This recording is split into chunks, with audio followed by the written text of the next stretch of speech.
Hello साथियों, स्वागत है आपका एक बार फिर आपके अपने ही यूट्यूब चैनल पर, जहां हम न सिर्फ राजस्थान की बल्कि नेशनल, इंटरनेशनल, टेक्नोलॉजी, साइंस इन सब से संबंधित न्यूज़ को देखते हैं और आगे आने वाले किसी भी एग्ज़ाम में आपके लिए ये न्यूज़ काफ़ी फ़ायदेमंद होगी और महत्वपूर्ण होगी। तो शुरुआत करते हैं अपनी न्यूज़ की। उससे पहले मैं ये बताऊं कि आपको इस न्यूज़ में 10 से 15 मिनट बहुत ही महत्वपूर्ण न्यूज़ देखने को मिलेगी। साथ ही हम एग्ज़ाम में किस तरीके से क्वेश्चन का पैटर्न है वो भी देखते चलेंगे। तो आप बने रहें 10 से 15 मिनट, आपको सभी तरह की न्यूज़ इसमें क्लास में मिलेगी। तो शुरुआत करते हैं हमारी पहली न्यूज़ से, और पहली न्यूज़ हमारी राजस्थान से संबंधित है, जहां पर सरकार ने 219 करोड़ से बनेगा अनूठा इंटीग्रेटेड एडवेंचर इंस्टीट्यूट। यहाँ जो इंस्टीट्यूट की बात हो रही है वो 4 जिलों में प्रस्तावित हैं: जोधपुर और जैसलमेर, माउंट आबू सिरोही जिला और उदयपुर। टोटल 4 जिले हो गए। वहीं हम बात करते हैं कि ये जो पूरा ही इंस्टीट्यूट बन रहा है वो किसके द्वारा? खेल विभाग के द्वारा। नाम है arrow and inland water adventure institute की स्थापना का प्रस्ताव तैयार किया गया है खेल विभाग द्वारा, करीब 219 करोड़ रुपए की लागत से। तो फर्स्ट पॉइंट हो गया आपका खेल विभाग, दूसरा पॉइंट इसका नाम हो गया, तीसरा पॉइंट इसकी लागत, और चौथा पॉइंट है कि देश का अपनी तरह का ये पहला ग्रीनफील्ड नेशनल सेंटर होगा। वहीं अब हम चारों जिलों की बात करते हैं। तो जैसलमेर और जोधपुर में आपको हवा में रोमांच वाले जो भी प्रोग्राम होते हैं वो देखने को मिलेंगे। उसमें paramotoring, paragliding, sky diving. Mount Abu Sirohi जिले में आपको रॉक क्लाइंबिंग मतलब पहाड़ों से संबंधित जो भी आपके प्रोग्राम है वो आपको सिरोही जिले, माउंट आबू में और जवाई में प्रस्तावित हैं, देखने को मिलेंगे। उदयपुर में डाइविंग और वाटर रेस्क्यू, जो भी वाटर से संबंधित कलाबाजियाँ हैं वो सारी चीज़ें आपको उदयपुर में मिलेगी। और ये सारे ही प्रोग्राम विशेषज्ञों द्वारा और रेस्क्यू इनके निरीक्षण में होंगे। ऐसा नहीं है कि किसी की भी मर्जी हो वो ये प्रोग्राम शुरू कर सकता है, ऐसा नहीं होगा। इसके लिए एक बहुत ही अच्छी ट्रेनिंग, ट्रेनर और ऑपरेशन और विशेषज्ञ के साथ ये कार्य किया जाएगा। नेक्स्ट न्यूज़, यहाँ से मैंने ये भी बता दिया है कौन कौन से पॉइंट पे क्वेश्चन निकल सकता है। 4 पॉइंट हमने खेल विभाग द्वारा, इसका नाम क्या है, कितनी लागत होगी, और अपनी आप में ये ग्रीनफील्ड नेशनल का पहला सेंटर होगा। कितने जिलों में? 4 जिलों में। नाम क्या क्या होंगे? जोधपुर जैसलमेर में हवा में रोमांच, माउंट आबू में रॉक क्लाइंबिंग, उदयपुर में डाइविंग और वाटर रेस्क्यू। जो उदयपुर का जो है एक्वा नोड उदयपुर में प्रस्तावित है। एक्वा नोड याद रखना है आपको, जैसे इसकी हेडिंग है जोधपुर जैसलमेर में एरो, माउंट आबू जवाई में लैंड और उदयपुर में एक्वा नोड। 120 प्रशिक्षुओं की क्षमता वाला होगा केंद्रीय परिसर। नेक्स्ट, स्वतंत्रता दिवस से पहले तिरंगे की रोशनी से जगमगाया जयपुर का स्मारक। ये न्यूज़ तो बिल्कुल नॉर्मल लगेगी आपको, लेकिन यहाँ पर एक शब्द आया है कि पहली बार ना, पहली बार शब्द आया, इसीलिए मैंने इसे न्यूज़ के रूप में आपके लिए लिया है कि पहली बार जो जयपुर का नाहरगढ़ किला है उसे तिरंगे के कलर से सजाया गया है। तो यहाँ से क्वेश्चन निकल भी सकता है आप लोगों के लिए। छोटे जो नॉर्मल एग्जाम होते हैं उसमें यहाँ से क्वेश्चन देखने को मिल सकता है कि पहली बार कौन सा राज्य का किला है जिसे इस बार देशभक्ति के रंग में रंगा गया है। तो आपको नाहरगढ़ किला याद रखना है। वहीं थर्ड न्यूज़ है हमारी, बहुत ही महत्वपूर्ण न्यूज़ है ये। नवनिर्वाचित प्रतिनिधियों को वर्तमान कार्यकाल की समाप्ति के बाद दिलाएंगे शपथ। अब ये हेडलाइन आगे देखते हैं इसकी डिटेल। हमारी सरकार ने पंचायती राज का जिन पंचायतों का कार्यकाल पूरा नहीं उनमें भी साथ ही होंगे चुनाव। अब साथ ही होंगे चुनाव, इसकी थोड़ी डिटेल से चर्चा करते हैं किस तरीके से, क्योंकि इस बार से वन स्टेट वन इलेक्शन की अवधारणा, आम चुनाव 2026 वन स्टेट वन इलेक्शन की अवधारणा लागू करते हुए सभी पंचायती राज संस्थाओं के चुनाव एक साथ कराने का निर्णय लिया गया है। चाहे उस क्षेत्र की पंचायत का समय समाप्त हुआ हो या नहीं हुआ हो, फिर भी वहाँ इलेक्शन होगा ही। किस आधार पर? पंचायती राज आम चुनाव 2026 में वन स्टेट वन इलेक्शन के आधार पर। यहाँ से और भी एक क्वेश्चन निकलता है कि राज्य में कितनी 14,403 ग्राम पंचायतें, 4,077 पंचायतें, पंचायत समिति और 41 जिला परिषदों में एक साथ चुनाव होंगे। इस निर्णय का सबसे बड़ा राजनीतिक असर यह होगा कि पूरे देश में एक साथ चुनावी माहौल बनेगा। राजनीतिक दलों को बूथ स्तर से लेकर जिला स्तर तक अपनी संगठनात्मक क्षमता का प्रदर्शन करना होगा और ग्रामीण क्षेत्रों में जनाधार की असली परीक्षा भी चुनाव में होगी। वहीं लॉटरी के माध्यम से इनका फैसला किया जाएगा कि 17 अगस्त को प्रधान जीप सदस्य, 18 को सरपंचों की लॉटरी निकलेगी कि प्रधान के लिए और सरपंच के लिए दोनों के लिए अलग अलग डेटों पर लॉटरी के द्वारा निर्धारित किया जाएगा कि कौन कब किस तरीके से इलेक्शन करवाएगा। वहीं 30 पंचायत समितियों का कार्यकाल दिसंबर में पूरा होगा। यहाँ हमने पहले ही बात कर ली कि किसी का कार्यकाल समाप्त हुआ हो, पूरा हुआ हो या नहीं हुआ हो, इलेक्शन उनके एक साथ ही होंगे और जब तक उसका कार्यकाल समाप्त होगा नहीं तब तक जो नए निर्वाचित सदस्य होंगे उनको नियुक्त नहीं किया जाएगा। तो आपको ये ध्यान रखना है कि यहाँ से भी पॉइंट हमने निकाल दिया है। वन स्टेट वन इलेक्शन के आधार पर, अवधारणा के आधार पर इस बार पंचायती राज के इलेक्शन हुए हैं। कहाँ पर आपको देखना है कि कितनी ग्राम पंचायतें हैं, कितनी पंचायत समिति हैं और जिला परिषदें हैं। ये भी कहीं ना कहीं क्वेश्चन उनसे पूछा जाता है। फिर 30 पंचायत समितियों का कार्यकाल दिसंबर में पूरा होगा। यहाँ ध्यान रखना है लॉटरी द्वारा इसका फैसला लिया जाएगा कि कैसे आगे निर्वाचन किया जाएगा, किस तरीके से सीटें कितनी होगी, क्या होगा, ये सारी बातें। वहीं सबसे महत्वपूर्ण ये समाचार हमारे राजस्थान से बहुत महत्वपूर्ण संबंधित हैं और जो ये नेक्स्ट न्यूज़ जो है वो हमारे भारत राष्ट्रीय हो या स्टेट हो दोनों के लिए ही महत्वपूर्ण है, क्योंकि यहाँ बच्चों के भविष्य के बारे में सोचा गया है। यहाँ से भी किस तरीके के क्वेश्चन निकलेंगे हम थोड़ा डिटेल में देखेंगे। बच्चों की सेहत को लेकर सरकार ने एक बहुत ही बड़ा अहम फैसला लिया है कि स्कूलों में अब नहीं बिकेगा जंक फूड, हर निवाले की तय होगी कैलोरी। ये बहुत ही महत्वपूर्ण है क्योंकि इस जंक फूड ने बच्चों के भविष्य को बर्बाद कर दिया है। बच्चा एक्टिव ना होकर डीएक्टिव के रूप में रहने लगा है। इतना मोटापे ने उसे घेर लिया है, आलस, वो अपने भविष्य के बारे में बिल्कुल नहीं सोच पा रहा है। इसलिए अब सरकार ने ये फैसला लिया है कि बच्चों के बारे में सरकार द्वारा सोचा जाएगा। यहाँ पॉइंट किस तरीके से निकलेंगे वो आपको मैं थोड़ा बताती हूँ। यहाँ कैलोरी और शुगर के खाद्य पदार्थों पर रखी जाएगी नज़र। स्कूल के कैंटीन, कैफ़े, पिज़्ज़ा, बर्गर जैसी हाई कैलोरी वाली चीज़ें नहीं बिकेंगी।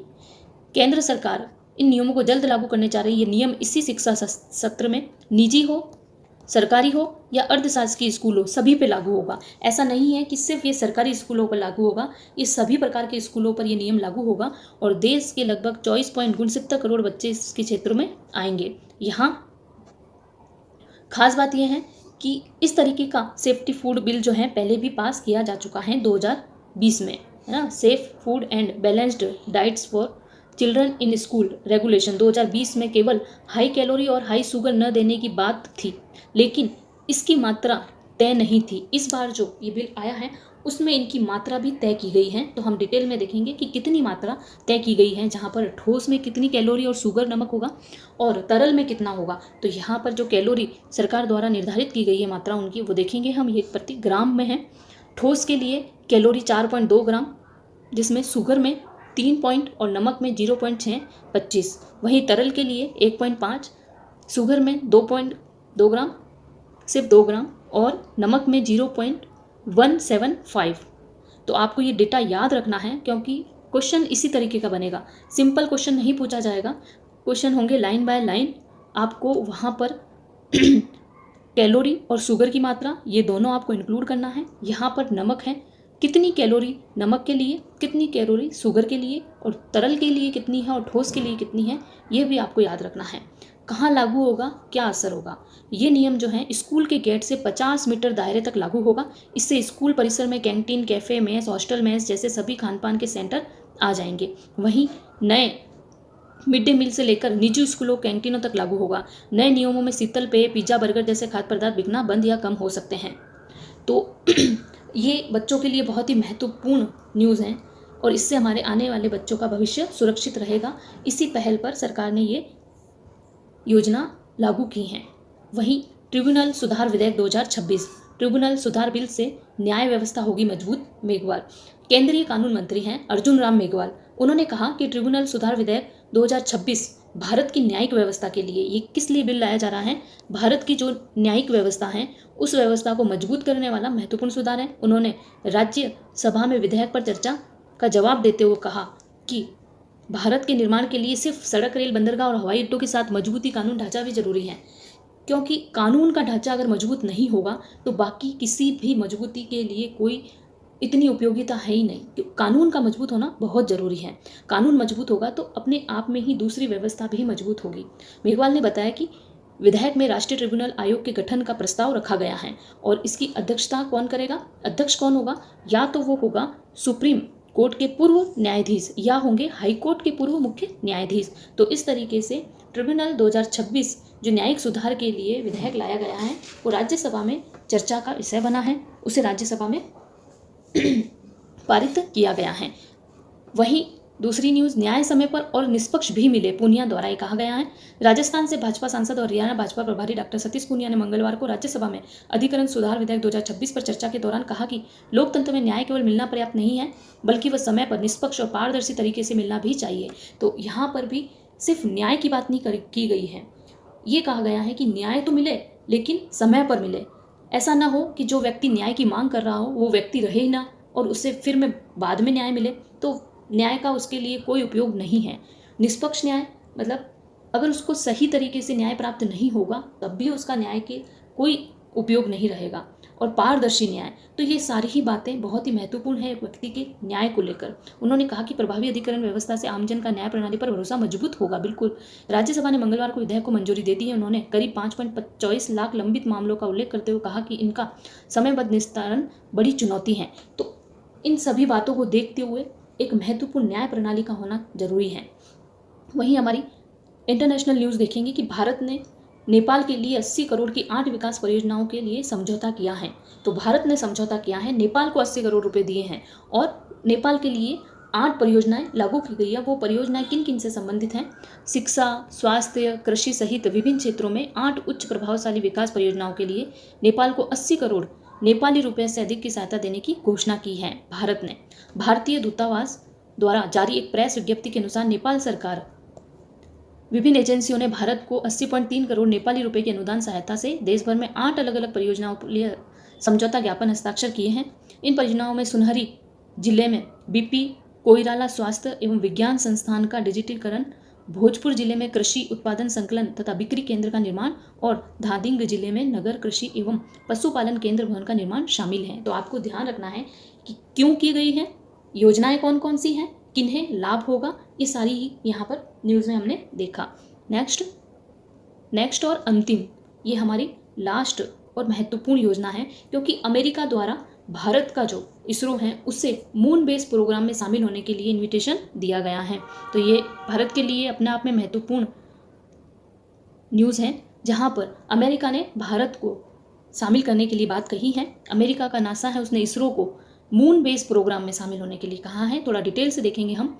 अमेरिका ने अब भारत की वैज्ञानिक सोच और प्रगति का लोहा मान लिया है। वह नासा और इसरो के निसार मिशन की कामयाबी, तो आपको ये भी ध्यान रखना है कि नासा और इसरो ने पहले कौन सा मिशन, निसार मिशन, इसकी कामयाबी को देखते हुए अब अंतरिक्ष के क्षेत्र में सहयोग बढ़ाने पर विचार कर रहा है। साथ ही अमेरिकी अंतरिक्ष एजेंसी नासा ने भारत की अंतरिक्ष एजेंसी इसरो को अपने मून बेस प्रोग्राम में शामिल होने का न्योता भी दिया। यह प्रस्ताव आर्टेमिस समझौता, ये भी ध्यान रखना है आपको, कौन सा समझौता, आर्टेमिस समझौता, जिसमें क्या होता है, दोनों देशों के बीच सहयोग पर आधारित है, जो चंद्रमा की खोज अंतर्राष्ट्रीय सहयोग के लिए एक रूपरेखा फ्रेमवर्क प्रदान करता है। भारत अमेरिका अंतरिक्ष के क्षेत्र में साथ भरेंगे उड़ान। भारत और अमेरिका अंतरिक्ष के क्षेत्र में अपना सहयोग बढ़ाने पर विचार कर रहे हैं। इनमें मानव अंतरिक्ष उड़ान, वैज्ञानिक अनुसंधान, चंद्रमा की खोज और कमर्शियल अंतरिक्ष गतिविधियों जैसे विषयों पर बातचीत शामिल है। ये बातचीत 5 से 6 अगस्त को बेंगलुरु में भारतीय अंतरिक्ष अनुसंधान संगठन मुख्यालय में हुई। वहीं Bharat America civil space joint working group की 9वीं बैठक के दौरान हुई। कहाँ पर हुई, किसके दौरान हुई, किसके समक्ष हुई, ये आपको ध्यान रखना है कि इस 5 से 6 अगस्त हुई, बेंगलोर में हुई, जहां भारतीय अंतरिक्ष अनुसंधान संगठन मुख्यालय है। भारत और अमेरिका के civil space joint working group की कौन सी बैठक है, 9वीं बैठक है।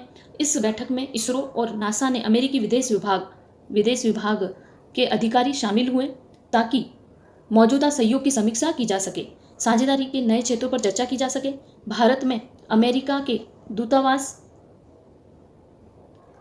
सोशल मीडिया एक्स पर इसरो और नासा के बीच हुए सहयोग के बारे में जानकारी दी है। वहीं अहम घटनाक्रम यह रहा कि नासा ने इसरो को अपने मून बेस प्रोग्राम में शामिल होने का न्योता दिया। यह प्रस्ताव आर्टेमिस समझौते की, हमने पहले ही डिटेल देख ली है कि यह प्रस्ताव किस के द्वारा आर्टेमिस समझौते के तहत दोनों देशों के बीच सहयोग पर आधारित है, जो चंद्रमा की खोज में अंतर्राष्ट्रीय सहयोग के लिए एक रूपरेखा फ्रेमवर्क प्रदान करता है।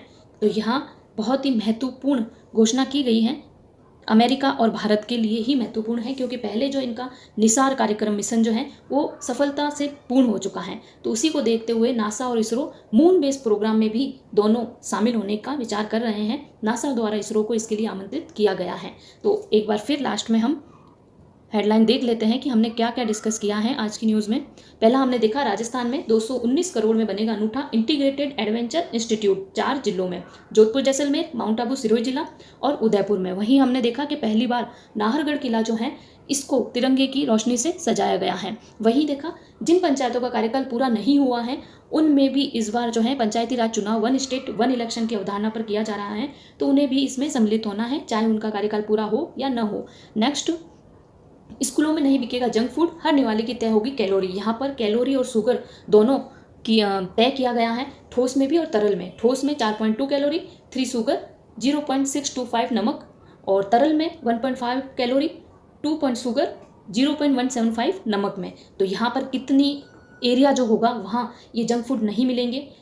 किसने इस योजना को तैयार किया है, कहाँ कहाँ ये योजना लागू होगी, ये हमने डिटेल से देख लिया। ट्रिब्यूनल सुधार बिल ने न्याय व्यवस्था होगी मजबूत। वहीं नेपाल और भारत ने 80 करोड़ की 8 विकास परियोजनाओं के लिए समझौता किया। और अंतिम नासा और इसरो की न्यूज़ हमने देखी। तो आई होप आपको ये क्लास बहुत ही फ़ायदा करे, और जिस तरीके से हमने एग्ज़ाम के पॉइंट ऑफ व्यू से देखा कि क्वेश्चन किस तरीके से निकल सकता है वो भी यहाँ क्लियर किया। तो आप अच्छे से इस क्लास को देखो, पढ़ो, और मैं ये चाहती हूँ कि कहीं ना कहीं आपकी ये क्लास काम आए। Thank you.